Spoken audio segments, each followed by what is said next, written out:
بسم الله الرحمن الرحيم الحمد لله الذي هدانا لهذا وما كنا لنهتدي لولا أن هدانا الله لقد جاءت رسل ربنا بالحق الصلاة والسلام على أشرف الأنبياء والمرسلين النبي المؤيد والرسول المسدد المحمود الأحمد المصطفى الأمجد بالقاسم محمد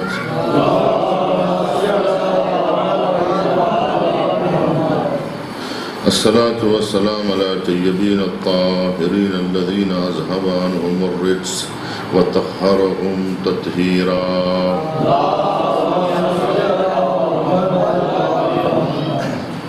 الصلاة والسلام على الطيبين الطاهرين المعصومين المظلومين ولعنة الله على أعدائهم أجمعين أما بعد فقد قال الله سبحانه وتعالى بسم الله الرحمن الرحيم إنا أعطيناك الكوثر فصل لربك وانحر إن شانئك هو الأبتر صلوات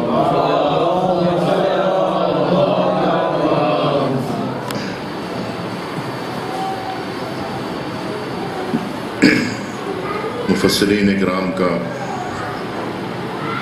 تقریباً اس بات پر اتفاق ہے اور کم از کم ہمارے مفسرین یہ کہتے ہیں کہ یہ سورہ مبارکہ شہزادی کونین حضرت فاطمہ زہرا کی شان میں نازل ہوا ہے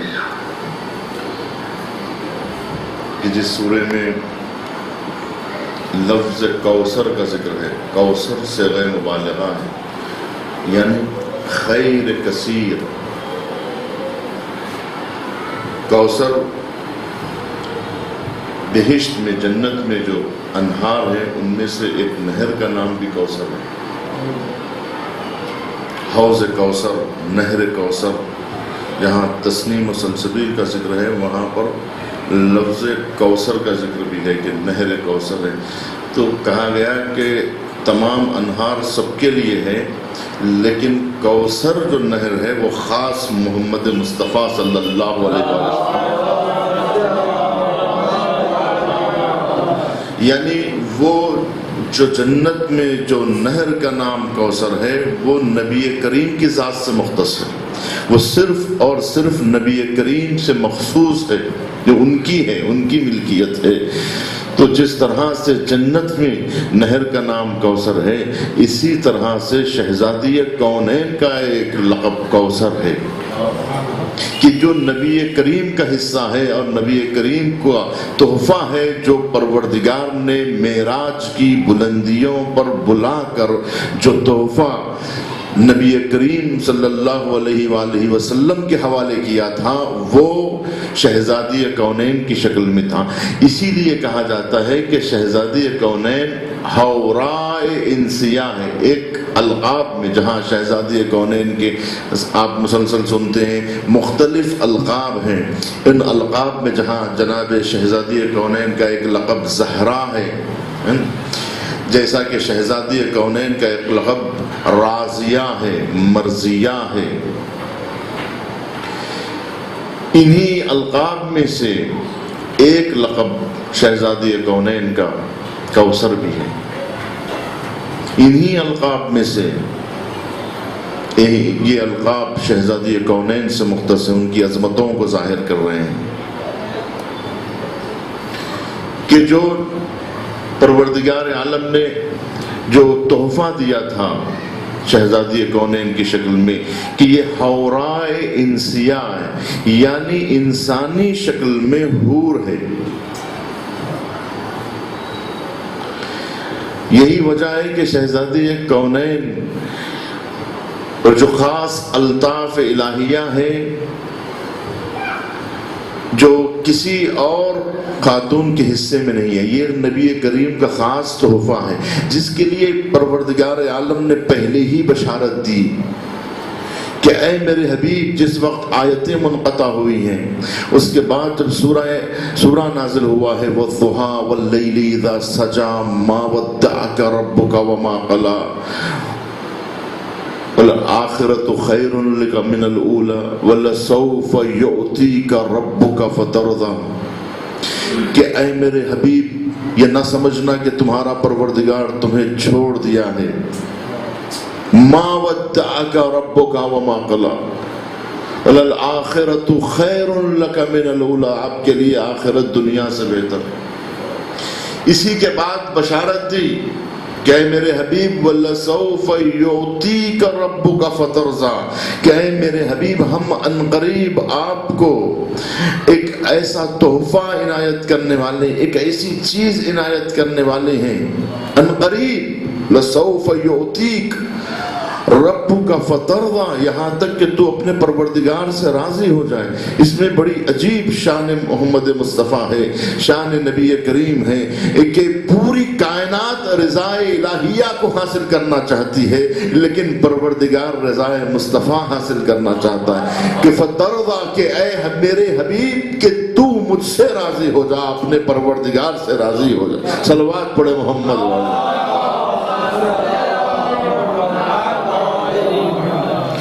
یہ پروردگار عالم کا کتنا بڑا لطف ہے، اس سے یہ بھی معلوم ہوتا ہے کہ اللہ سبحانہ و تعالی جب کبھی کسی بندے سے محبت کرتا ہے تو وہ کس قدر محبت کرتا ہے۔ یقیناً بندہ بندہ ہی ہے، خدا خدا ہی ہے، لیکن پروردگار کی عظمتیں یہاں معلوم ہوتی ہے کہ وہ اتنا عظیم ہونے کے باوجود، اتنا جلیل ہونے کے باوجود اپنی بنائی ہوئی مخلوق کی رضا حاصل کرے۔ جس طرح سے ماں جب اپنے بچے کو چھوڑ کے چلی جاتی ہے اور جب اسے مناتی ہے تو یہی تو کہتی ہے کہ ہم تمہیں ایک ایسی چیز دیں گے کہ تم اپنی ماں سے راضی ہو جاؤ گے۔ یہ ماں کا لطف نہیں تو اور کیا ہے۔ تو جو ماؤں کے دل میں جس نے محبت عطا کی ہے وہ خالق محبت پروردگار عالم کی ذات ہے، جس نے ماں باپ کے دل میں اس دور میں کہ جہاں انسان بھیڑیا بنا ہوا ہے وہاں بھی یہ انسانی معاشرے کی خوبی ہے کہ جہاں کم از کم انسان اپنی اولاد سے تو محبت کر رہا ہے۔ یہ جو محبت انسان کر رہا ہے یہ جلوہ ہے محبت پروردگار کا، ظہور محبت پروردگار ہے جو ظاہر ہو رہا ہے کہ وہ کس قدر محبت کرتا ہے اپنے بندوں سے۔ وَلَسَوْفَ يُعْطِيكَ رَبُّكَ، یہاں خاص بات یہ ہے کہ آخر اپنے نبی کو پروردگار وہ کون سا تحفہ دینا چاہتا ہے کہ جس کے لیے یہ کہہ رہا ہے کہ آپ راضی ہو جائیں گے پروردگار سے، تو وہ کون سا تحفہ ہوگا کہ جسے لے کے وہ یقیناً کوئی مادی شے تو نہیں ہو سکتی،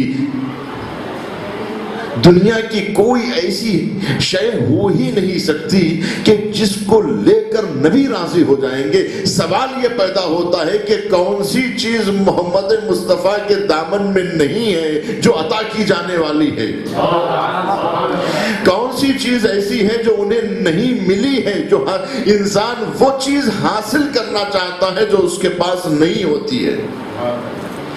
طلب وہ چیز کی جاتی ہے جو موجود نہیں ہوتی ہے، جو چیز حاصل ہوتی ہے۔ فلسفے میں ایک محاورہ ہے کہ کہا جاتا ہے کہ جو چیز حاصل ہو چکی ہے اسے حاصل نہیں کیا جا سکتا ہے۔ جو چیز پہلے سے آپ کے پاس ہے اسے آپ کیا حاصل کریں گے؟ وہ چیز حاصل کی جاتی ہے جو چیز آپ کے پاس فاقد ہوتی ہے، جو چیز آپ کے پاس نہیں ہوتی ہے وہ چیز حاصل کی جاتی ہے۔ حاصل شدہ چیز کو حاصل کرنا محال ہے، تو لہذا اب نبی کریم کے دامن میں کون سی چیز ایسی ہے جو اللہ نے پہلے سے عطا نہیں کی ہے؟ یہ چاند و سورج کس کے لیے بنائے گئے؟ لما خلقت الافلاک، اے میرے حبیب اگر تمہیں خلق کرنا مقصود نہ ہوتا تو ہم کائنات کی کوئی شے کو خلق ہی نہ کرتے۔ یہ تخلیق کائنات کس کے لیے ہے؟ اور کیا نبی کریم زمین حاصل کر کے خوش ہو جائیں گے؟ ستارے حاصل کر کے خوش ہو جائیں گے؟ اگر پروردگار یہ کہے گا کہ محمد یہ چاند و سورج تمہارے حوالے میں نے کر دیا ہے تو کیا محمد راضی ہو جائیں گے؟ آخر وہ کون سی چیز ہے کہ جو نبی کریم راضی ہو جائیں گے؟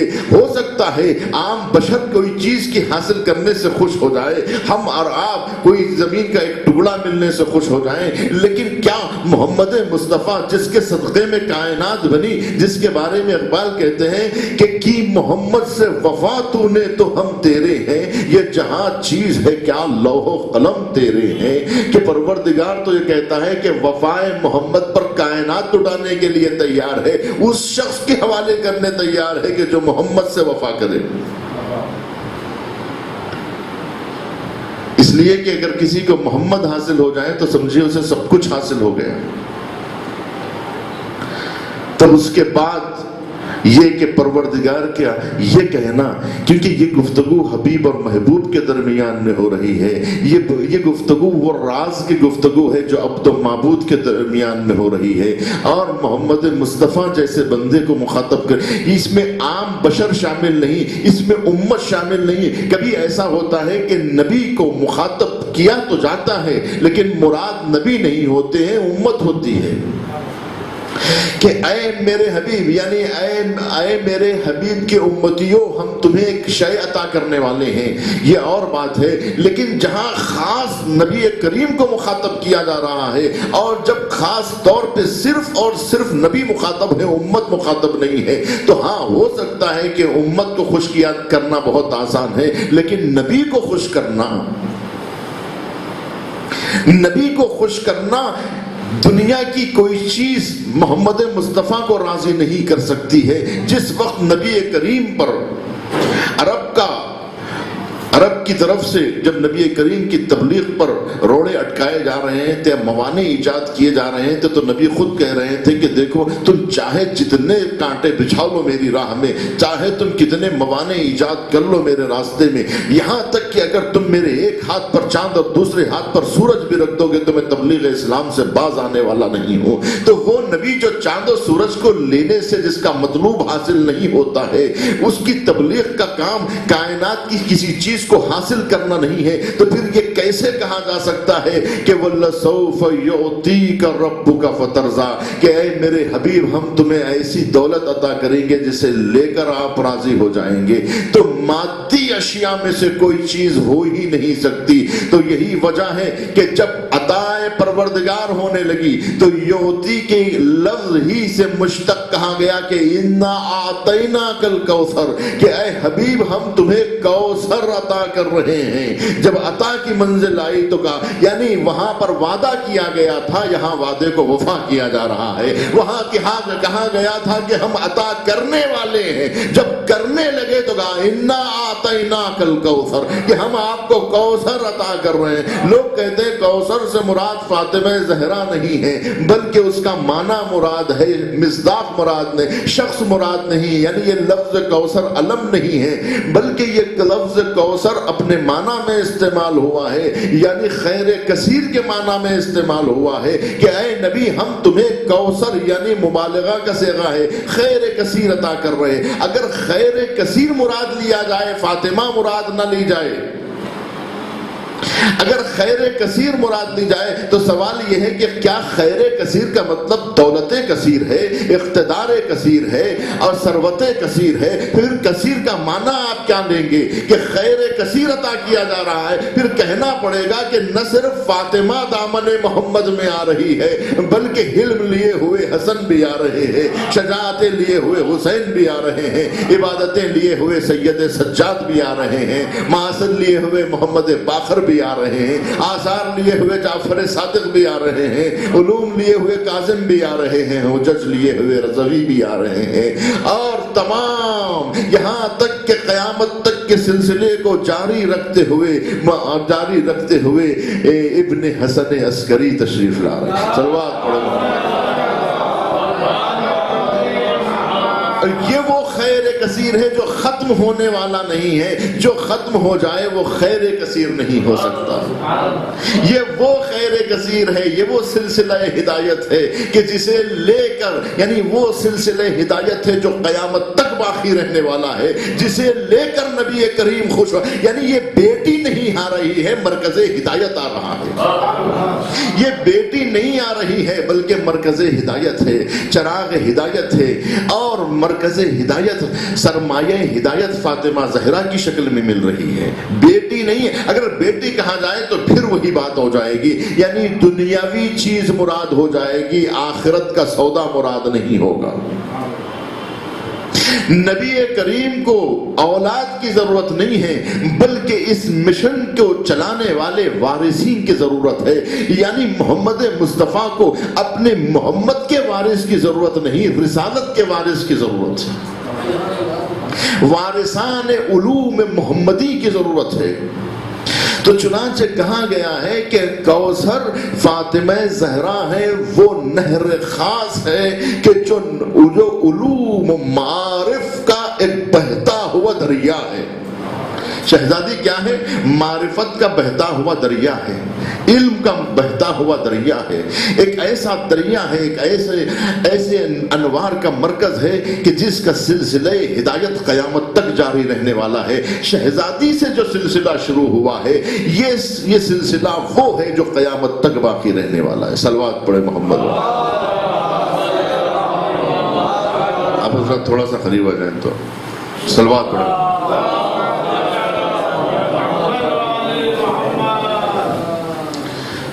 اور روایات میں وارد ہوا ہے، جیسا کہ میں نے کل بھی اشارہ کیا تھا، تفسیر میں ملتا ہے کہ لیلۃ القدر سے مراد، آپ بارہا نماز میں پڑھتے ہیں اِنَّا أَنزَلْنَاهُ فِي لَيْلَةِ الْقَدْرِ، کہ ہم نے قرآن مجید کو لیلۃ القدر میں نازل کیا ہے، لیلۃ القدر میں نازل کیا ہے۔ تو مفسرین کہتے ہیں لیلۃ القدر سے مراد کیا ہے؟ ما ادراک ما لیلۃ القدر، یعنی تم کیا جانو کہ لیلۃ القدر کیا ہے، یعنی لیلۃ القدر کو تم درک نہیں کر سکتے۔ مفسرین کہتے ہیں کہ جس نے شہزادی کونین کی معرفت کو حاصل کر لیا گویا اس نے لیلۃ القدر کو درک کر لیا، اور جس نے فاطمہ زہرا سلام اللہ علیہا کی معرفت حاصل نہیں کی گویا اس نے لیلۃ القدر کو درک نہیں کیا۔ لیلۃ القدر وہ پوشیدہ شے کا نام ہے، اس سے مراد فاطمہ زہرا سلام اللہ علیہا کی ذات ہے۔ یہ وہ دامن کا نام ہے کہ جہاں 11 ناطقان قرآن نازل ہوتے رہے، کبھی حسن کی شکل میں نازل ہوئے، کبھی حسین کی شکل میں نازل ہوئے، کبھی سید سجاد کی شکل میں نازل ہوئے۔ تو یہی فاطمہ زہرا کا دامن تھا کہ جہاں حسن نازل ہو رہے تھے، جہاں حسین نازل ہو رہے تھے۔ تو گویا لیلۃ القدر سے مراد بات، جب قرآن صامت کو نازل کرنا ہوا تو لیلۃ القدر کو منتخب کیا گیا، جب قرآن ناطق کو نازل کرنا ہوا تو فاطمہ زہرا کا انتخاب کیا گیا۔ صلوات پڑھے محمد۔ اِنَّا أَنزَلْنَاهُ فِي لَيْلَةِ الْقَدْرِ، ہم نے قرآن کو لیلۃ القدر میں نازل کیا ہے۔ آپ بتائیں کیا حسن مجتبی، کیا حسین شہید کربلا قرآن ناطق نہیں ہے؟ مجسم اخلاق نہیں ہے، پیکر اخلاق نہیں ہے، پیکر ایمان نہیں ہے، پیکر تعلیمات قرآن نہیں ہے۔ تو اب یہ اگر قرآن ناطق ہے تو بتائیے قرآن ناطق کس کے بدن میں نازل ہوا، کس کے دامن میں نازل ہوا؟ یہ اتنے قرآن کس نے نازل کروائے؟ تو عزیزان گرامی اللہ منتخب کرتا ہے کہ جہاں نازل کرنا ہوتا ہے۔ عزیزان، قرآن مجید جب نازل ہوا تو کیا ہوا؟ کیا آیت نازل ہوئی؟ لو انزلنا هذا القرآن على جبل، اگر ہم اس قرآن کو پہاڑوں پر نازل کرتے، یعنی ہر جگہ یہ قرآن نازل نہیں ہو سکتا، لو انزلنا هذا القرآن على جبل لرأيته خاشعا متصدعا من خشیت اللہ، کہ اگر یہ قرآن اگر ہم پہاڑوں پر نازل کر دیتے تو پہاڑ خشیت الہیہ سے ریزہ ریزہ ہو جاتے۔ تو اس کے لیے قلب نبی کریم کا انتخاب کیا گیا کہ انسان حامل قرآن بن سکتا ہے، تو نبی کریم کے قلب کو قرآن کے نزول کے لیے ذریعہ بنایا گیا کہ جب تک یہ ذریعہ نہ آئے قرآن نازل نہیں ہو سکتا۔ قرآن دور موسیٰ میں نازل نہیں ہوا، قرآن دور عیسیٰ میں نازل نہیں ہوا، قرآن دور نوح میں نازل نہیں ہوا، اس لیے کہ وہ قلب نہ اس وقت آمادہ ہوا تھا جو قرآن کو نازل کر سکے۔ قرآن معجزہ موسوی نہیں ہے، معجزہ عیسوی نہیں ہے، معجزہ خلیل نہیں ہے، بلکہ قرآن معجزہ محمدی ہے۔ جب تک کہ قلب محمد نہ آ جائے قرآن نازل نہیں ہو سکتا ہے۔ اس کے لیے وہ قلب چاہیے جو حامل قرآن بنے۔ تو اگر بطن فاطمہ نہ ہوتی تو نہ حسن آتے نہ حسین آتے، نہ حسن آتے نہ حسین آتے۔ اس کے لیے وہ تحفے کی ضرورت تھی اور وہ عطیہ الہیہ کی ضرورت تھی کہ جو نبی کریم کے حصے میں آئی۔ اور اگر فاطمہ زہرا سلام اللہ علیہا مل جاتی نبی کریم کو، لیکن اگر علی مرتضیٰ کو خلق نہ کیا جاتا تو پھر کفو فاطمہ کون ہوتا؟ علی کو تو کئی ہمسر مل جاتے، فاطمہ کو کوئی ہمسر نہ ملتا، کوئی فاطمہ کو ہمسر نہ ملتا، جس طرح سے مریم کو کوئی ہمسر نہ مل سکا۔ اس مت مطلقہ پر کوئی غیر معصوم استعلاء نہیں پا سکتا۔ الرجال قوامون علی النساء کہا گیا کہ مرد عورت کے اوپر استعلاء رکھتا ہے، حکم دیتا ہے تو عورت کو اطاعت کرنا پڑتا ہے۔ تو معلوم یہ ہوا کہ شوہر حکم کرتا ہے تو زوجہ اطاعت کرتی ہے، زوجہ حکم نہیں کر سکتی کہ شوہر اطاعت کرے۔ شوہر زوجہ کی اطاعت نہیں کرتا بلکہ زوجہ شوہر کی اطاعت کرتی ہے۔ اگر شوہر حکم دے دے کہ گھر سے باہر مت نکلو تو عورت کے لیے نکلنا جائز نہیں ہے۔ اگر رسول کہہ دیں ازواج سے کہ باہر مت نکلو تو ان کا نکلنا خلاف حکم رسول ہوگا۔ اگر رسول کہہ دے کہ میدانوں میں ناؤ، علی کے مقابلے میں ناؤ، تو یہ گویا اطاعت سے انحراف ہوگا، تو گویا رسول کی اطاعت سے انحراف ہوگا۔ جس طرح سے رسول کی ازواج رسول کے حکم کے تابع ہیں، اسی طرح سے ہر شوہر کا حکم اس کے زوجہ کے اوپر چلتا ہے۔ کبھی ایسا ہوا ہی نہیں شریعت اسلامیہ میں کہ اللہ سبحانہ تعالیٰ نے کسی زوجہ کو حکم دیا ہو اور اطاعت شوہر کو کرنے پر مجبور کیا ہو۔ ایسی کوئی شریعت میں نظیر آپ نہیں دکھا سکتے کہ جہاں شوہر تابع زوجہ بن جائے۔ ایسا ممکن ہی نہیں ہے، کیونکہ ابھی آپ نے غور کیا ہوگا کہ میں نے کہا کہ علی مرتضیٰ کو تو ہمسر مل سکتے ہیں، ایک نہیں کئی ہمسر علی مرتضیٰ کے حصے میں آ سکتے ہیں، لیکن اگر فاطمہ زہرا سلام اللہ علیہا کے لیے امیر المومنین جیسے معصوم نہ ہوتے تو علی کو تو زوجہ مل جاتی لیکن فاطمہ کو کوئی کفو نہ ملتا، فاطمہ زہرا کو کوئی ہمسر نہ ملتا۔ اس کی دلیل یہی ہے عزیزان گرامی کہ جس طرح سے جناب مریم کی معصوم ہونے پر قرآن مجید کی آیتیں گواہ ہیں، تو جناب مریم معصوم تھی، تو جب چونکہ جناب مریم معصوم تھی اور معصومہ کبھی اطاعت کر لے غیر معصوم کی تو یہ ممکن نہیں ہے، تو چنانچہ غیر معصوم کو استعلاء نہیں دیا جا سکتا، اس پر حاکم نہیں بنایا جا سکتا، لہذا مریم کو کفو نہ مل سکا اور مریم بغیر شوہر کے رہ گئی، بغیر شوہر کے رہ گئی۔ شوہر کی ان کو ضرورت اس لیے نہیں محسوس ہوئی کہ کوئی معصوم نہیں ہے جو عصمت کا ہمسر بن سکے، جو عصمت کا ہم پلہ بن سکے، جو معصوم ہی معصوم کے راز کو سمجھ سکتا ہے، معصوم ہی معصوم کا ہمسر بن سکتا ہے۔ تو معلوم یہ ہوا کہ فاطمہ زہرا سلام اللہ علیہا، سلام اللہ علیہا، کیونکہ عصمت کبریٰ کی منزل پر فائز تھی اور شہزادی کی عصمت پر تمام مفکرین اور تمام مفسرین یکجا ہو کر یہ کہتے ہیں کہ شہزادی کی عصمت پر کوئی شک کی گنجائش نہیں۔ آپ کہیں گے یہ کیا عجیب بات ہے، عصمت فاطمہ زہرا پر کسی نے شک نہیں کیا ہے، یہاں تک کہ امام المشککین جو شک کرنے والوں کے امام ہیں، امام فخر رازی، فخر الدین رازی، الکبیر کے صاحب الکبیر، تفسیر الکبیر، جس کے بارے میں کہا جاتا ہے کہ تفسیر کے سوا ہر چیز اس کتاب میں موجود ہے، وہ کتاب کے جس میں ہر بات موجود ہے سوائے تفسیر کے، تو تفسیر الکبیر کا مصنف صاحب تفسیر کہ جس نے شک کے نئے نئے راستے کھولے، کہ غرب والوں کو بھی اگر کسی نے شک کے راستے دکھائے ہیں تو کہا جاتا ہے کہ فخر رازی کی وجہ سے شک کیا ہے بڑے بڑے سائنسدانوں نے، اگر ورنہ ان کے دماغ میں بھی شک کے نئے نئے راستے پیدا نہ ہوتے جو راستے فخر رازی نے پیدا کیے۔ ایک لحاظ سے کہا جاتا ہے کہ فخر رازی کے شکوک نے فلسفے میں نئے راہوں کو ایجاد کیا ہے کہ اگر وہ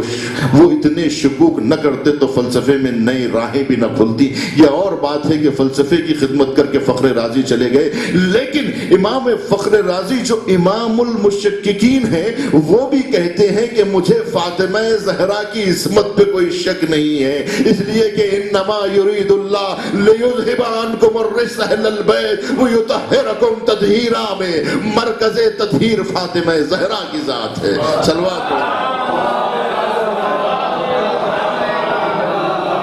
شہزادی کونین، شہزادی کونین اس آیے کریمہ کی مصداق ہیں اور مرکز آیت تطہیر ہے، جبکہ سورہ احزاب میں انما یرید اللہ کی جو آیت ہے وہ ازواج کی آیت کا حصہ ہے۔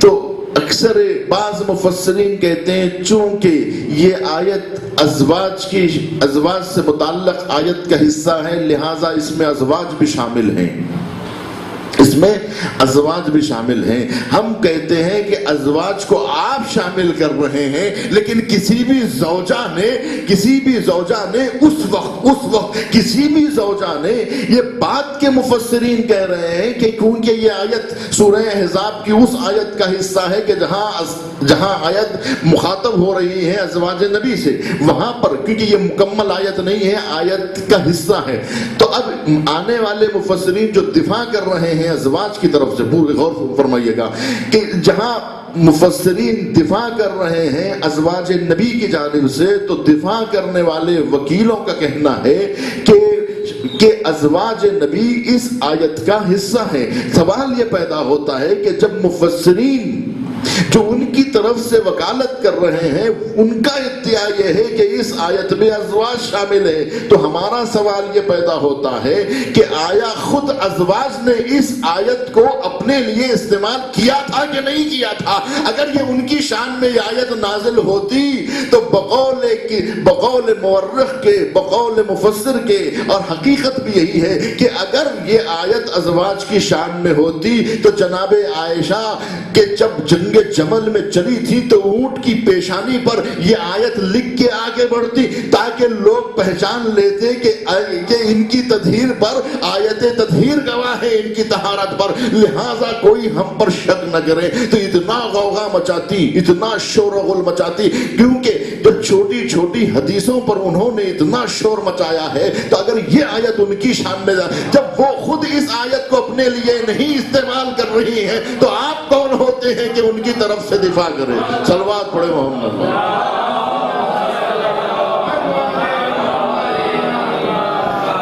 ازواج نبی امہات المومنین نے کبھی بھی اس آیت کا استعمال اپنی ذات کے لیے نہیں کیا ہے، یہاں تک کہ ازواج نبی میں جناب خدیجہ کے بعد سب سے محترم اگر کوئی زوجہ ہے تو وہ ام سلمہ ہے۔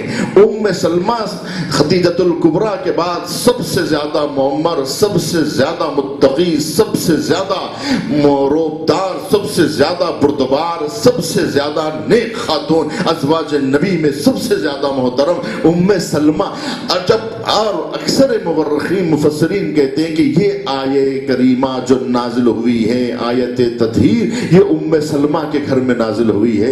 ام سلمہ اس کی سب سے اہم ترین راوی ہے کہ ام سلمہ یہ کہتی ہے کہ میرے گھر میں جب نبی کریم تشریف فرما تھے اور فاطمہ زہرا وارد ہوئی، علی مرتضیٰ وارد ہوئے، تو نبی کریم نے چادر سب کے سروں پہ ڈالی اور اس کے بعد ہاتھوں کو اٹھا کے کہا ان ہاؤلا، پروردگارا تو گواہ رہنا کہ ہاؤلا اہل بیتی، یہ میرے اہل بیت ہے، تو گواہ رہنا۔ تو ایک مرتبہ چادر کا کونا پکڑ کر ام سلمہ آگے بڑھی اور آگے بڑھنے کے بعد کہا یا رسول اللہ، کیا اجازت ہے کہ میں آپ کی محترم زوجہ بھی اس چادر کے اندر شامل ہو جاؤں اس دعا میں کہ جب آپ سر پہ چادر ڈال کے دعا کر رہے ہیں تو اس دعا میں کیا میں بھی شامل ہو سکتی ہوں؟ ان ہؤلاء اہل بیتی کے زمرے میں کیا میں نہیں آ سکتی؟ تو ایک مرتبہ محمد مصطفیٰ نے کہا کہ انک علی خیر، اے ام سلمہ یقیناً تم خیر پر ہو،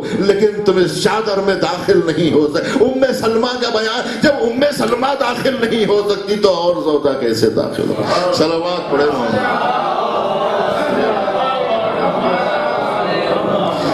آیت تطہیر انما یرید اللہ کی آیت کا اہل بیت کی شان میں نازل ہونے پر تمام مفسرین اس پر متفق ہیں کہ جس میں ابن عباس شامل ہیں، ام سلمہ شامل ہیں، جس میں ابو سعید خدری شامل ہیں، انس ابن مالک گواہ ہے۔ اس آیت کے لیے جو روایت کرنے والے راویاں ہیں، ان راویان حدیث میں ابو ہریرہ شامل ہے۔ سب کا یہ کہ سوائے اکرمہ کے جس نے شک کیا کہ اس کے اندر ازواج بھی شامل ہو سکتی ہیں، اس کا جواب مختلف طریقوں سے دیا گیا ہے۔ ایک جواب اس کا یہ بھی ہے کہ ازواج کے لیے جو الفاظ استعمال کیے گئے ہیں وہ الفاظ مؤنث کے الفاظ ہیں۔ یقیناً ازواج مؤنث ہیں تو جو صیغہ استعمال ہوتا ہے، عربی زبان کی نزاکت تو یہی ہے کہ جو بات انگریزی میں نہیں ہے، جو بات آپ کو فارسی میں نہیں ملے گی، وہ بات اسی وجہ ہے کہ انگریزی آسان زبان مانی جاتی ہے اور فارسی آسان زبان مانی جاتی ہے، اردو ہے کہ جو مشکل زبان مانی جاتی ہے۔ اسی طرح سے عربی ہے جو مشکل زبان۔ کیوں مشکل زبان ہے؟ اس لیے کہ اس میں 14 صیغے پائے جاتے ہیں، مردوں کے صیغے الگ ہے، عورتوں کے صیغے الگ ہیں۔ پوری توجہ چاہ رہا ہوں۔ اگر مرد ہے تو آپ، اگر ایک آدمی ہے تو آپ کیسے سلام کریں گے بتائیے؟ السلام علیکہ کہیں گے، ہے نا؟ اگر ایک خاتون بیٹھی ہوئی ہیں تو آپ کیسے سلام کریں گے؟ السلام علیکی کہیں گے۔ اگر کئی مرد بیٹھے ہوئے ہیں تو آپ کیسے سلام کریں گے؟ السلام علیکم کہیں گے۔ اگر کئی خواتین بیٹھی ہوئی ہیں تو آپ کیسے سلام کریں گے؟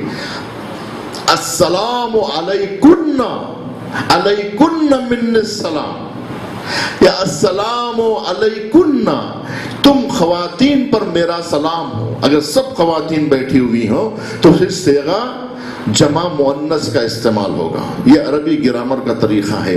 تو اب چونکہ ازواج مؤنث ہیں، خواتین ہیں، تو جو صیغہ استعمال ہوا ہے اس آیت کی ابتدا میں وہ مؤنث کا صیغہ استعمال ہوا ہے، جمع مؤنث کا۔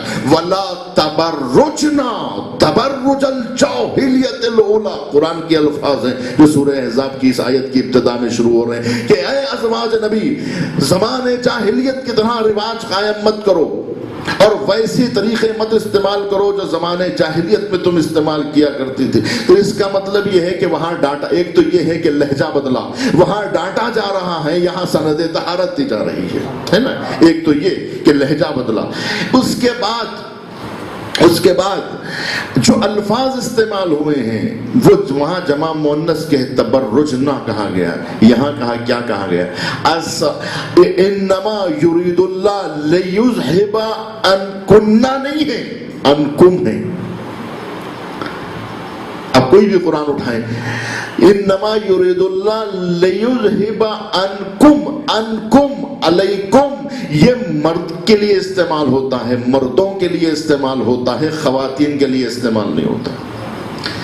اگر ازواج اس کے اندر مخاطب ہوتی تو یہ ہوتا کہ انما یرید اللہ لیذہب عنکن اہل البیت کہا جاتا کہ ہم تم ازواج اہل بیت کو پاک کرتے ہیں، کہا گیا کہ تم مردوں اہل بیت کو ہم پاک، اس لیے کہ اہل بیت میں جو شامل ہیں وہ نبی کریم خود کہتے ہیں کہ اگر ان اہل بیت میں میں محمد، لوگوں نے سوال کرنے والوں نے سوال کیا کہ اہل بیت سے مراد کون ہے، تو کہا اہل بیت سے مراد میں ہوں، اہل بیت سے مراد علی مرتضیٰ ہے، اہل بیت سے مراد فاطمہ زہرا ہے، اہل بیت سے مراد حسن مجتبیٰ ہے، حسین شہید کربلا۔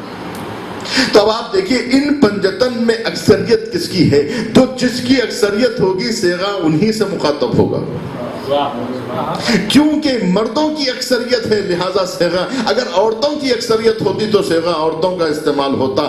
تو معلوم یہ ہوا کہ اہل بیت سے مراد محمد مصطفیٰ ہے، علی مرتضیٰ ہے، حسن مجتبیٰ ہے، حسین شہید کربلا ہے، تو یہ اہل بیت ہے، اور فاطمہ زہرا مرکز ہے اہل بیت کی، اس لیے کہ جب بیت کی بات آئے گی تو بیت کا جو مرکز ہوگا وہ خاتون ہی ہوگی۔ تو لہٰذا جب تعارف کا مرحلہ آیا تو کہا کہ اس چادر میں ہے تو ہے کون، تو کہا ہم فاطمہ، تو کہ اس میں فاطمہ ہے، ان کے باپ ہیں، ان کے شوہر ہیں، ان کی اولاد۔ صلوات پڑھے محمد۔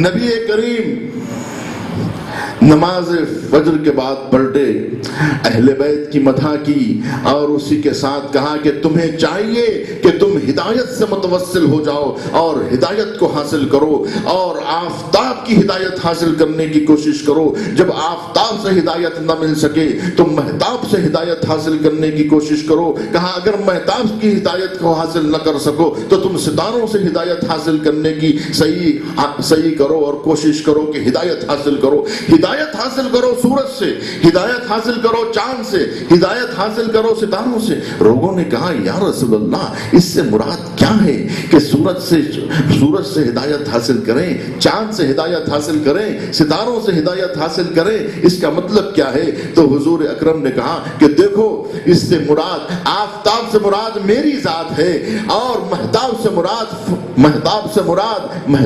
مراد امیر المومنین کی ذات ہے، اور زہرا سے مراد فاطمہ زہرا کی ذات ہے، فرقدین سے مراد حسن و حسین کی ذات ہے۔ صلوات پڑھیں۔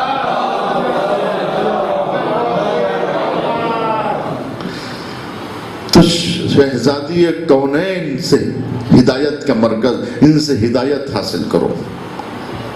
تو جس طرح سے امیر المومنین مرکز ہدایت ہے، وسیلہ ہدایت ہے، اسی طرح سے فاطمہ زہرا سبب ہدایت ہے، ذریعہ ہدایت ہے۔ تو جب وہ ہدایت کا ذریعہ بن سکتی ہیں تو کیا اللہ سے ربط کے لیے فاطمہ زہرا کو وسیلہ نہیں قرار دیا جا سکتا ہے؟ جس طرح سے علی مرتضیٰ مشکل کشا ہے، فاطمہ زہرا بھی مشکل کشا ہے۔ صلوات پڑھے محمد۔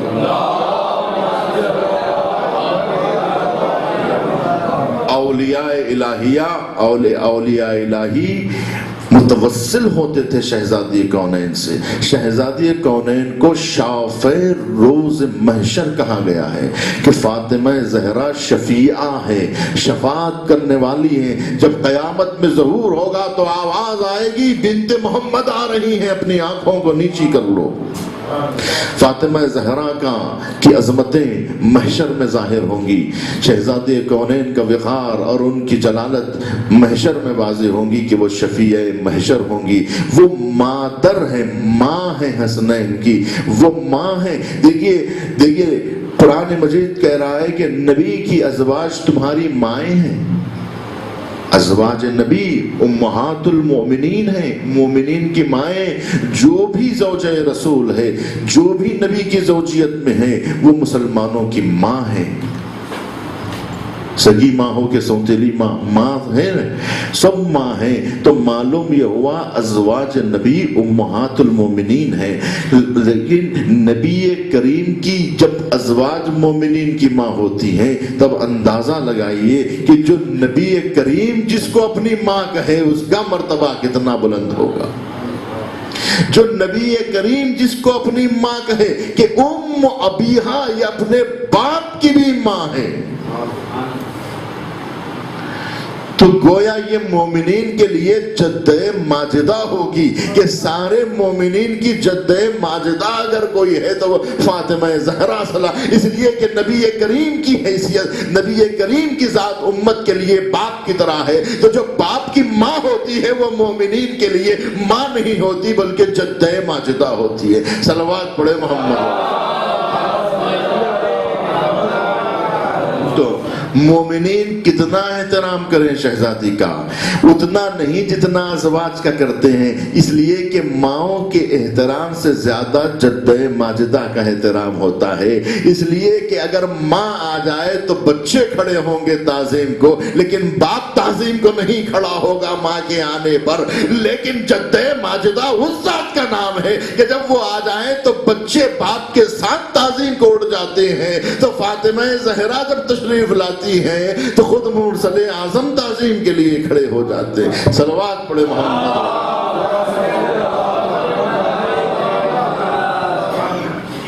مرسل اعظم جس ذات کا احترام کریں اس ذات کا نام فاطمہ، یہ بیٹی کی وجہ سے احترام نہیں ہو رہا ہے، عظمت فاطمہ زہرا اتنی جلیل ہے، اتنی عظیم ہے، ہدایت کے لیے فاطمہ زہرا کی ذات اتنی ضرورت رکھتی ہے کہ فاطمہ زہرا کے چہرے کو دیکھ کر نبی خوش ہو جایا کرتے تھے، اس لیے کہ فاطمہ زہرا اٹھتی تھی تو اللہ کا ذکر کیا کرتی تھی، بیٹھتی تھی تو اللہ کا تذکرہ کیا کرتی تھی۔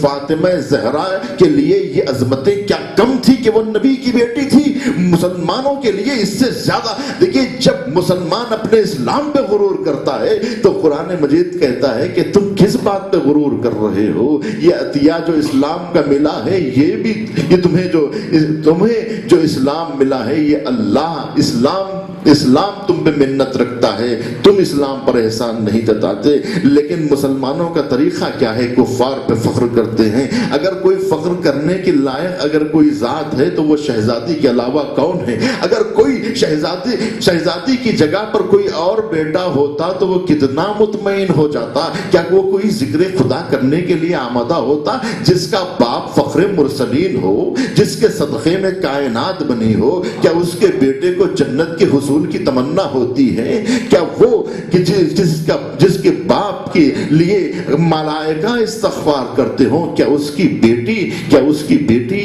کی کو عبادتوں کی ضرورت محسوس ہوگی؟ لیکن ہاں نہیں، شہزادی کونین کا جو رتبہ ہے وہ کسی اولاد کا رتبہ نہیں ہے، نہ آدم کی اولاد کو وہ عظمتیں ملی، نہ نوح کی اولاد کو وہ عظمتیں ملی، نہ خلیل کی اولاد کو وہ عظمتیں ملی، نہ مسیح کی اولاد کو وہ عظمتیں ملی، نہ کلیم کی اولاد کو نہ وہ عظمتیں ملی جو عظمت فاطمہ زہرا کے حصے میں۔ فاطمہ زہرا سلام اللہ علیہا نے کبھی بھی اپنے والد محترم کا سہارا لے کر یہ نہیں کہا کہ مجھے عبادتوں کی ضرورت نہیں ہے۔ فاطمہ زہرا نے اتنے سجدے کیے، اتنی عبادت کی، یہ محسوس نہیں ہونے دیا کہ یہ محمد کی بیٹی ہے، بلکہ یہ بتایا کہ میں ادنا سی کنیز ہوں پروردگار کی، میں ادنا سا کنیز ہوں پروردگار کی۔ تسبیح و تہلیل کرتی رہی، اللہ اکبر یہ کس کی تسبیح کے جملے ہیں؟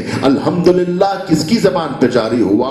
سبحان اللہ کس کی زبان پہ جاری ہوا؟ شہزادی کونین کی زبان پر ہمیشہ ذکر الہی رہا کرتا تھا، تو شہزادی سے توسل اختیار کرنے والے، شہزادی کی پیروی کرنے والے، وہ نبی کی ایک ایک لوتی لخت جگر نبی کی چہیتی ہونے کے باوجود بھی انہوں نے سجدوں سے سر نہیں اٹھایا، تو جو شہزادی کونین کی پیروی کرنے والے ہیں وہ کس طرح سے اپنے آپ کو آزاد تصور کریں گے کہ جب نبی کی بیٹی ہو کر اپنے خالق سے اس طرح سے گڑ گڑاتی ہیں کہ کسی یہ رشتے کی بنیاد پہ جنت نہیں ملنے والی ہے، یہ بتا دیا گیا۔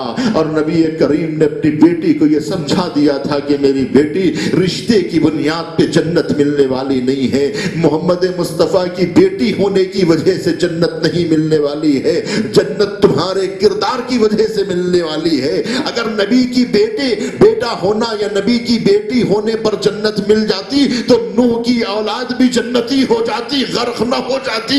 یہ اولاد نوح غرق ہو کر مثال قائم کر دی ہے تاریخ اسلام میں کہ اسلام میں رشتوں کی وجہ سے عظمتیں نہیں ملتی، کردار کی پاکیزگی سے عظمتیں ملتی ہے، طہارت نفس سے عظمتیں ملتی ہے کہ جب کوئی خاتون انسان کامل بن جاتی ہے تو حامل نفس کل بن جاتی ہے۔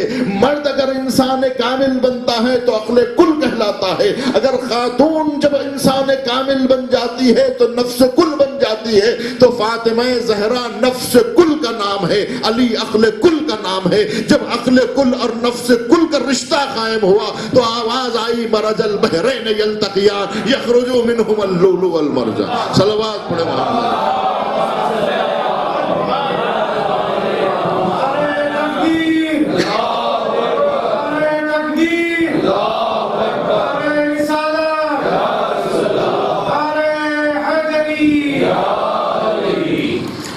تو معلوم یہ ہوا کہ طہارت نفس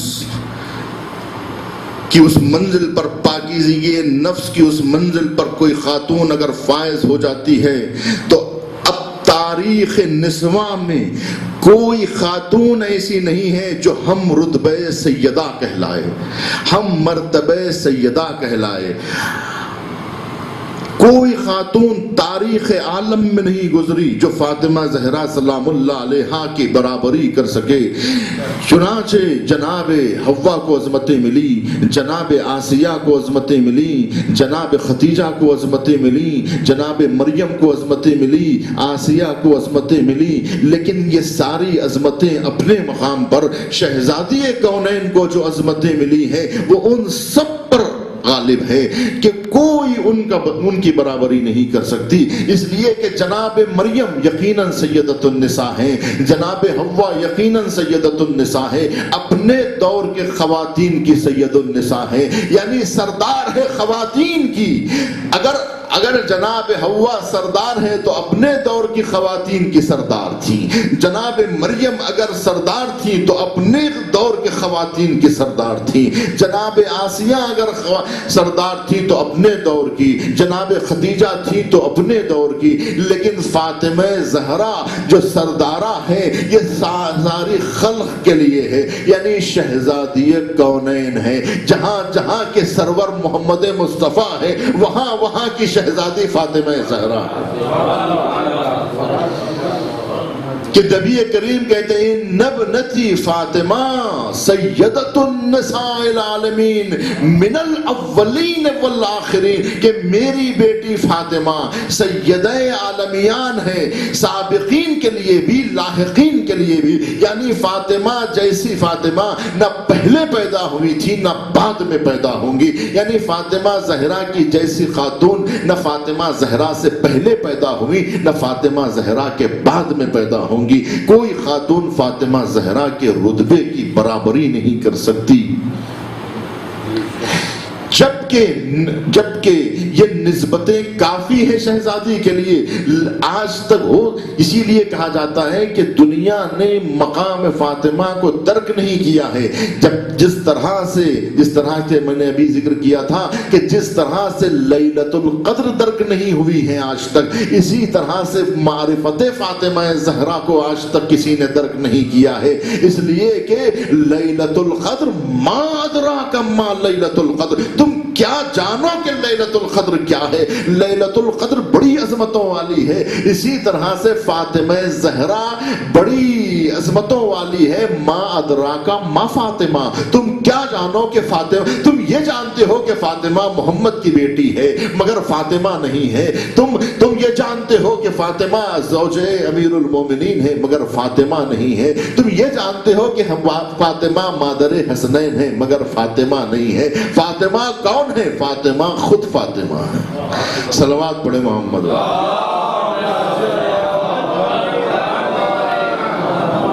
خود ذات جب کبھی گفتگو ہوئی ہے عزیزان گرامی شہزادی کونین کی فضیلتوں پر, ہمیشہ مداحین نے یہی کہا ہے, فضیلت بیان کرنے والوں نے یہی فضیلت بیان کی کہ شہزادی کی نسبتوں کا تذکرہ کیا اور یہ بتایا کہ شہزادی ان کی بیٹی ہے, شہزادی ان کی زوجہ ہے, شہزادی ان کی ماں ہے. خود ان کی فضیلت بیان کرنے سے زبانیں قاصر رہی ہیں, مدح کرنے والے قاصر رہے ہیں, مورخین قاصر رہے ہیں, فضیلت بیان کرنے والے قاصر رہے ہیں کہ خود شہزادی کونین کا کردار پیش کرنے سے قاصر رہے ہیں کہ شہزادی کونین کی خود فضیلتیں کیا ہے. تو خود نبی کریم نے فضیلت بیان کیا کہ ان ابنتی فاطمہ, میری بیٹی فاطمہ, وہی ثمرۃ فؤادی, میری بیٹی فاطمہ میرا میوہ قلب ہے, وہی روحی, وہ میری جان ہے, التی بین جنبیک, جو پہلو میں ہوا کرتی ہے, وہی قلبی, وہ میری قلب کا نام ہے, وہی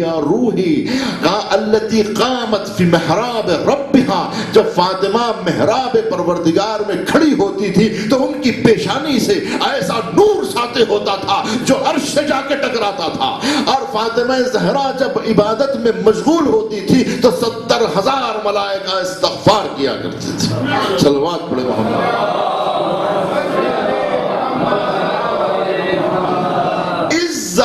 نظر سے کبھی کسی نے دیکھنے کی کوشش نہیں کی کہ وہ ولی خدا ہے.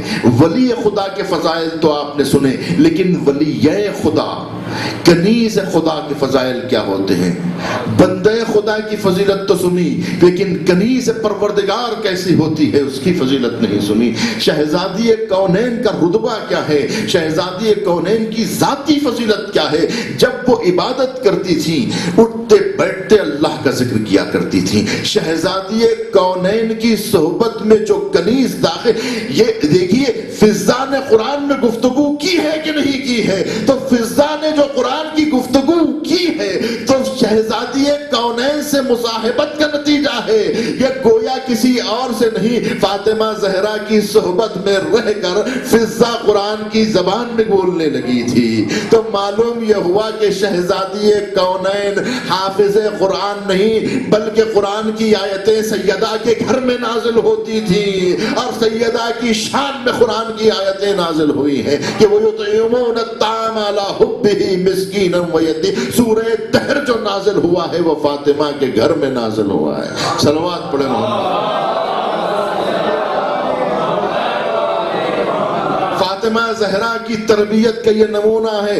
جناب مریم کی ساری عظمتیں یہ ہے کہ مریم ایک عیسیٰ کی تربیت کر سکی, تو آج تک دنیا عظمت مریم کا قصیدہ پڑھ رہی ہے. فاطمہ نے ایک مسیح کو نہیں 11 مسیحوں کی تربیت کی ہے, جس کا نام حسن مجتبیٰ ہے, حسین شہید. یہ ساری نظیر کس کی ہے؟ فاطمہ زہرا کی تربیت کے نمونے. صلوات پڑھو.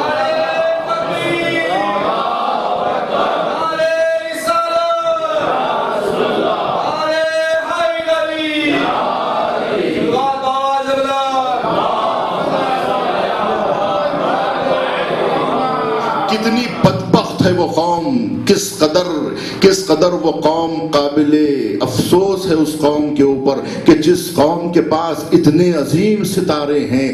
وہ قوم یقیناً کتنی عظمتوں والی ہے.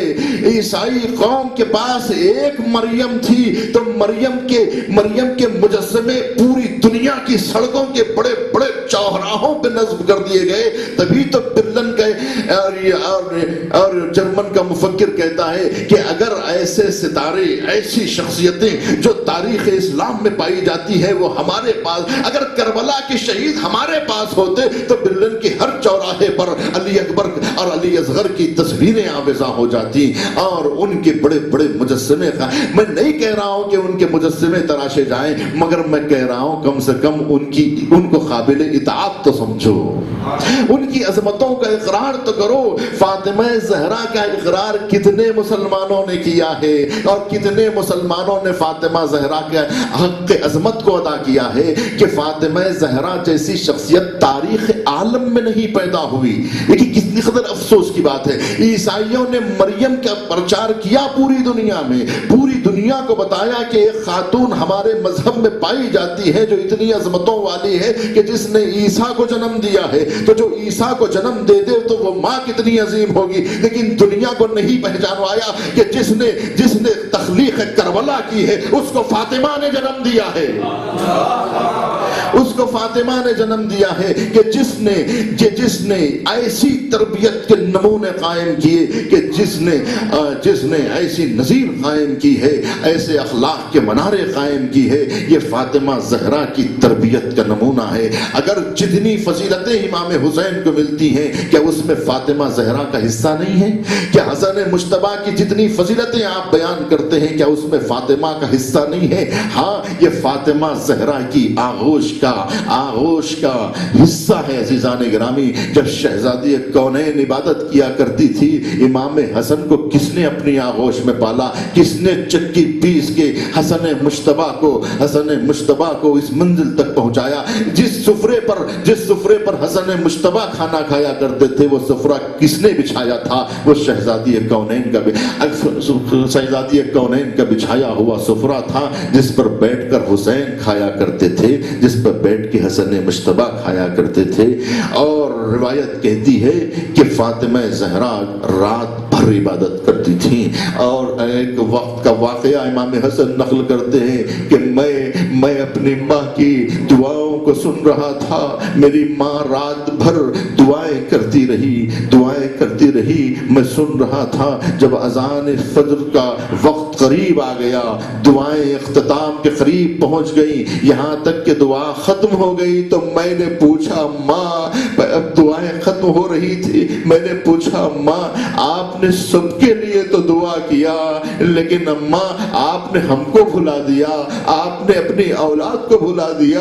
آپ نے، میں غور سے سن رہا تھا کان لگائے ہوئے کہ ہمارا نام کب آتا ہے، آپ نے ہمارا نام نہیں لیا. تو شہزادی کونین کہتی ہیں بیٹا یا بنیا الجار ثم الدار، کہ میرے بیٹے یاد رکھو پہلے محلے والے ہیں اس کے بعد اپنا مکان.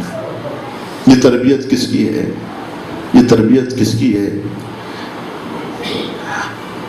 الجار ثم الدار، کہ میرے بیٹے یہ یاد رکھو پہلے محلے والے ہیں اس کے بعد اپنا گھر ہے. پہلے دوسروں کے لیے دعا کرو اس کے بعد اپنے لیے دعا کرو. اپنے کو بھول جاؤ لیکن دوسروں کو فراموش مت کرو. یہ شہزادی کونین کی تربیت کا نمونہ ہے. اگر کوئی قوم اپنے کو یاد رکھ کے دنیا کو بھول جائے، محلے والوں کو بھول جائے، قوم کو فراموش کر دے، تو کیا وہ قوم فاطمہ زہرا کی تابع اور فاطمہ زہرا کو چاہنے والی قوم کہلا سکتی ہے؟ عزیزان گرامی، وہ قوم کس طرح شہزادی کونین کا نام لینے کی حقدار بنتی ہے؟ وہ دوست داران سیدہ کہلائیں گے یا دشمنان سیدہ کہلائیں گے؟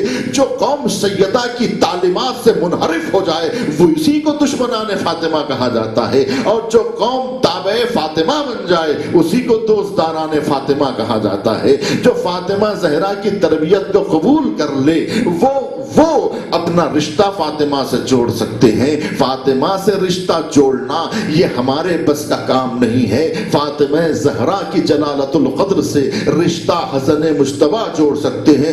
وہ کہہ سکتے ہیں کہ میری ماں فاطمہ ہے.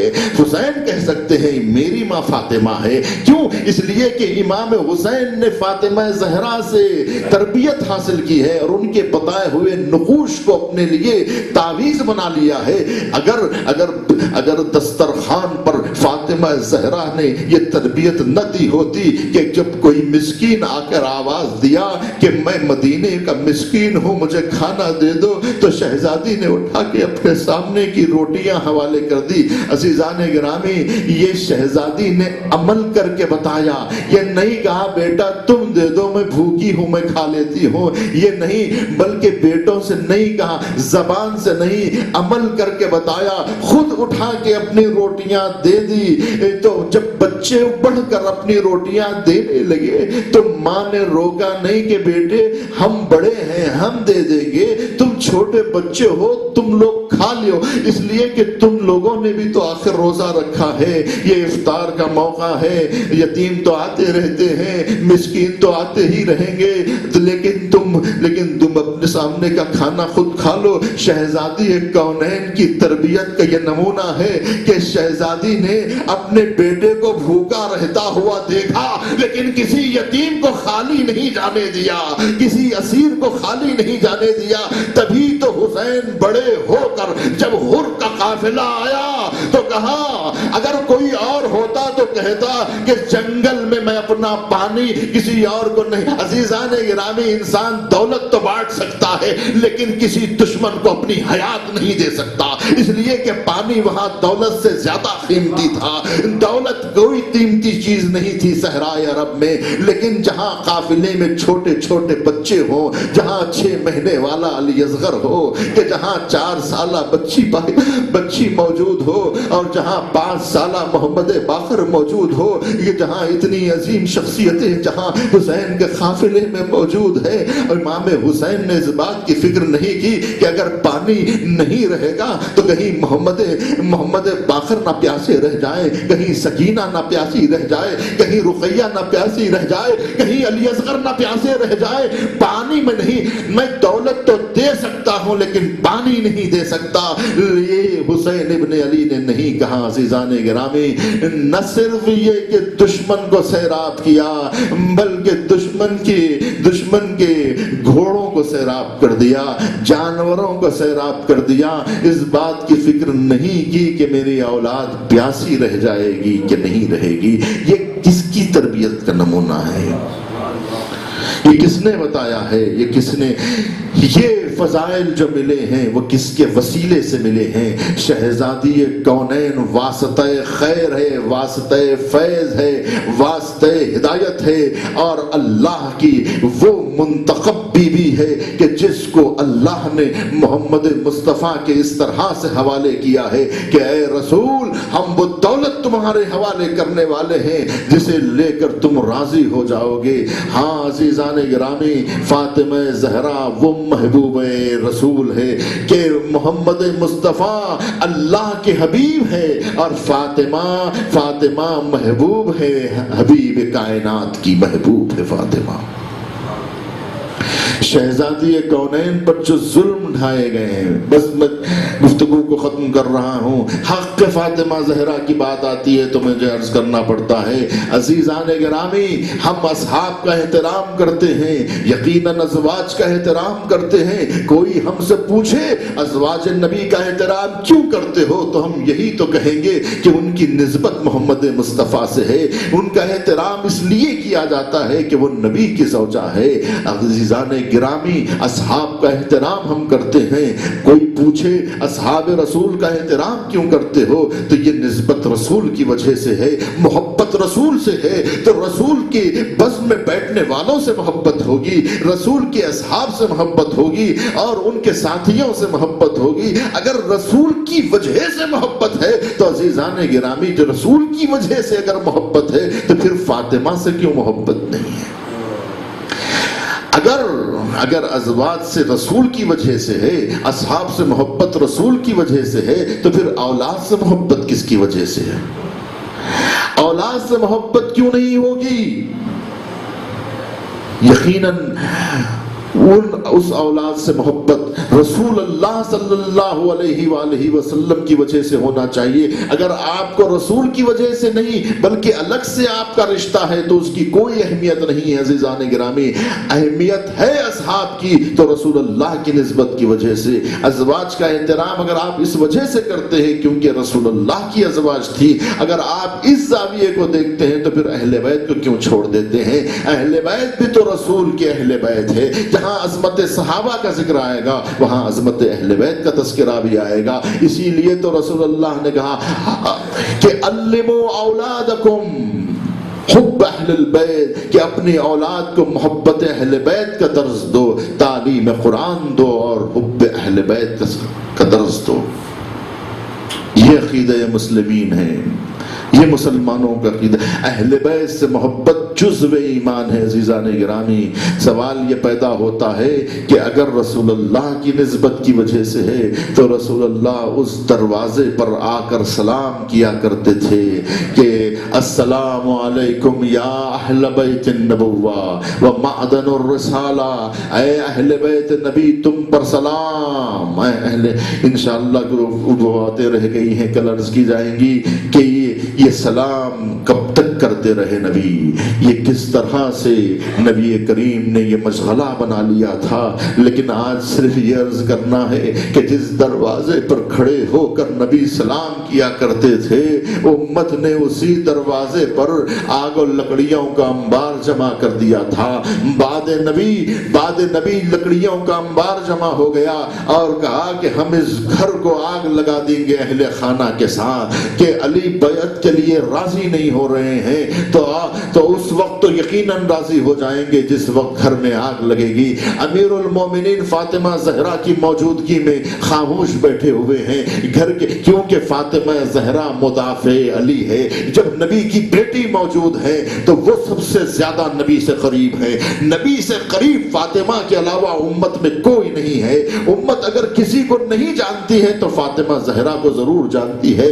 عزیزان گرامی، جس وقت گھر کو آگ لگائی جا رہی تھی اور یہ کہا جا رہا تھا کہ اس گھر کو جلا دو اہل خانہ کے ساتھ، تب فاطمہ زہرا احتجاج کرتی ہوئی حجرے سے نکل کر دروازے تک پہنچی ہے اور کہہ رہی تھی کیا تم اس گھر کو، آج شب شہادت ہے، اس گھر کیوں ہوئی تھی شہادت؟ میں عالم اسلام سے صرف ایک سوال کرنا چاہتا ہوں عزیزان گرامی، کیا تم لوگ اس شہادت کے بارے میں تحقیق نہیں کرنا چاہتے کہ نبی کی ایک لوتی بیٹی کی شہادت کیسے ہوئی ہے؟ تحقیقاتی کمیشن بٹھانے کی ضرورت ہے عزیزان گرامی، اور تحقیق کرنے کی ضرورت ہے کہ نبی کی 18 سالہ بیٹی کی شہادت کیسے واقع ہو گئی، وہ کیا وجوہات تھی، وہ قاتل کون تھا، وہ ملزم کون ہے کہ جنہوں نے شہزادی کونین کے دروازے پر آگ لگائی ہے. مسلمان یقیناً ان ملزمین کو معاف نہیں کر سکتا. اگر آج مسلمان بخشتا ہے تو اسی وجہ سے بخشتا ہے کہ انہیں مورد الزام نہیں سمجھتا، انہیں ملزم نہیں سمجھتا، اس لیے انہیں قابل نفرین نہیں سمجھتا. مسلمانوں کو چاہیے کہ تحقیق کریں اور اس نتیجے پر پہنچے کہ آخر ہمارے نبی کی ایک لوتی بیٹی کی شہادت کیسے واقع ہوئی، کس طرح، کون وہ لوگ ہیں کہ جو اس قتل میں ملوث ہوئے ہیں، کون وہ لوگ ہیں جو شہادت کا سبب بنے، وہ کون لوگ. تو شہادت کے اسباب میں سب سے عظیم ترین سبب شہزادی کونین پر گرایا جانے والا وہ دروازہ بتایا جاتا ہے جس دروازے پر آگ لگی تھی اور شہزادی دروازے کے پیچھے سے احتجاج کر رہی تھی. محسن ابن علی کی شہادت واقع ہوئی. یہ ایسی ڈھکی چھپی بات نہیں ہے عزیزان گرامی جس کو مورخین نہیں جانتے ہیں، یہ ایسی بات نہیں ہے جس کو مفسرین نہیں جانتے ہیں کہ محسن ایک شہادت نہیں ہے، یہاں پر دو شہادتیں ہیں. اور آج جس شب شہادت کا ذکر ہے وہاں صرف فاطمہ زہرا کا گریہ نہیں ہے، ایک مجلس بطور خاص محسن اس لیے کہ بچہ رحم مادر میں آ کے نام رکھا جا چکا ہے، فاطمہ زہرا کا حمل پورا ہو چکا تھا، محسن ابن علی کی شہادت تاریخ اسلام کا حصہ ہے، اور آج مورخین لکھتے ہیں کہ محسن ابن علی کی شہادت واقع ہوئی ہے بطن مادر میں، اس وجہ سے ہوئی ہے کہ جب دروازہ گرایا گیا ہے تو بطن میں محسن ابن علی موجود تھے۔ فاطمہ زہرا کے 4 بچے نہیں ہیں، 5 بچے ہیں۔ ایک بچہ رحم مادر میں اس وقت شہید ہوا ہے کہ جس وقت چلتا ہوا دروازہ پہلو فاطمہ زہرا سلام اللہ علیہا پر اس طرح سے گرایا گیا کہ پیچھے دیوار تھی، سامنے دروازہ تھا، فاطمہ در دیوار کے درمیان ایسے واقع ہوئی تھی، اس طرح سے پس گئی جس طرح سے چکی کے پاٹوں کے درمیان گیہوں پیس دیا جاتا ہے۔ شہزادی کون ہے؟ در و دیوار کے درمیان فریاد کرتی رہی، کیا تم اس گھر کو جلا دو گے جس گھر میں نبی کی چھوٹی امانتیں پائی جاتی ہے؟ فاطمہ زہرا اس غم کے بعد کچھ دن ہی تھی اور اس کے بعد رحلت کر گئی، تو یقیناً یہ شہادت کے زورے میں ہے، کیونکہ شہزادی کونین کی رحلت در حقیقت اس ظلم کے بعد ہوئی ہے، کیونکہ یہی وہ سبب بنا جس کی وجہ سے شہادت واقع ہوئی ہے، یعنی کوئی اور سبب نہیں بتایا جاتا ہے شہادت کا ایک ہی سبب ہے۔ اس کے بعد شہزادی نے وصیتیں کرنا شروع کی، فضہ کو بلا کے کہا، فضہ میں حجر عبادت میں جا رہی ہوں، اس کے بعد تاریخ کا بیان ہے کہ فاطمہ کھڑی نہ ہو سکی اس واقعے کے بعد، ہاتھ میں عصا آ گیا، کمر خمیدہ ہو چکی تھی اور حجرے میں چلی گئی یہ کہہ کے کہ جب میری تسبیح کی آواز بند ہو جائے فضہ سمجھ لینا کہ اب شہزادی دنیا میں نہیں رہی۔ فاطمہ زہرا کی تسبیح ختم ہوئی، فضہ سمجھ گئی، حسن و حسین کو بھیجا، علی مرتضیٰ کو بلا لائے۔ عزیزان گرامی، یہی وہ موقع تھے۔ اس کے بعد تسبیح ختم ہوئی، لیکن یہ تسبیح کے دانے کربلا کے میدان میں بکھرے ہیں کہ ایک طرف علی اکبر کا لاشا، ایک طرف قاسم کا لاشا، ایک طرف اون محمد کے لاشے، یہ فاطمہ زہرا کی تسبیح کے دانے تھے جو خاک کربلا پہ بکھر گئے۔ سَيَعْلَمُ الَّذِينَ ظَلَمُوا أَيَّ مُنْقَلِبٍ يَنْقَلِبُونَ۔ یا اللہ یا اللہ۔